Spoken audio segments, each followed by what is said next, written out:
জাতীয় সংসদ নির্বাচন ঘিরে চাঙ্গা হয়ে উঠেছে সীমান্ত জেলা মেহেরপুরের রাজনৈতিক অঙ্গন।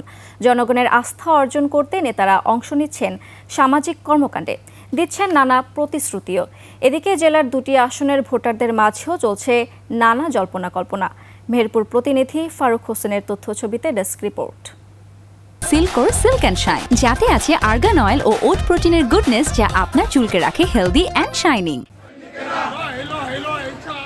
ত্রয়োদশ সংসদ নির্বাচন ঘিরে মেহেরপুরে সম্ভাব্য প্রার্থীদের দৌড়ঝাঁপ। মেহেরপুর সদর ও মুজিবনগর উপজেলা নিয়ে ৭৩ নম্বর মেহেরপুর ১ এবং গাংনী উপজেলা ৭৪ নম্বর মেহেরপুর ২ আসন। বিএনপিতে মতবিরোধ থাকায় অন্তত ৭ জন প্রার্থী মনোনয়ন চাইবেন বলে আলোচনা চলছে। বর্তমানে ৩০ সদস্যের আহ্বায়ক কমিটি জেলা বিএনপির ইউনিয়ন ও ওয়ার্ড কমিটি গঠন সহ সাংগঠনিক প্রচারণা চালাচ্ছে।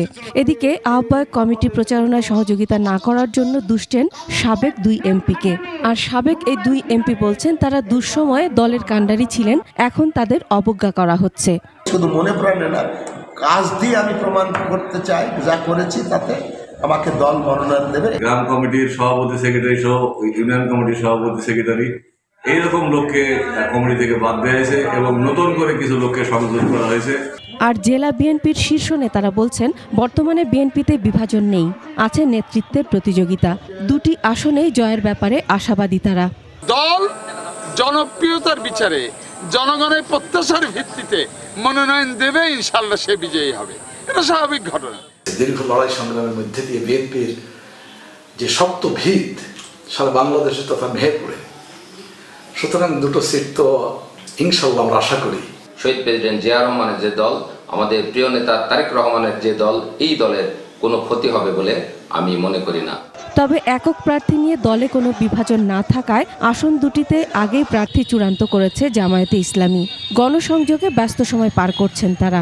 আমরা সারা বছরই সাংগঠনিক কাজ পরিচালনা করি, এর মাধ্যম দিয়ে নির্বাচন তথা সাংগঠনিক মজবুতি সব কাজগুলো হয়ে যায়। মাঠে আমাদের প্রতি মানুষের আগ্রহ উদ্দীপনা অনেক বেশি। নির্বাচনের জন্য আমাদের সামগ্রিক প্রস্তুতি আমরা শেষ করেছি। এদিকে নির্বাচন ঘিরে সাধারণ মানুষের মাঝেও রয়েছে নানা কৌতূহল।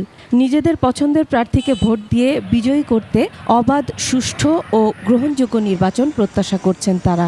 যে প্রার্থী আমরা জনগণের ভালোবাসার যদি কোনো প্রার্থী যদি আমরা পাই, তাকে ভোট দেবো। মেহেরপুরের মানুষ তথা বাংলাদেশের মানুষ একদম মুখিয়ে আছে যে আমরা ভোট দেবো। ভোট দেওয়ার প্রত্যাশা ব্যক্ত করছে, আগামী দিনে ভোট যেন সুন্দরভাবে হয়। আসন দুটিতে নতুন দল এনসিপির কোনো সম্ভাব্য প্রার্থীর নাম এখনো পর্যন্ত শোনা যায়নি।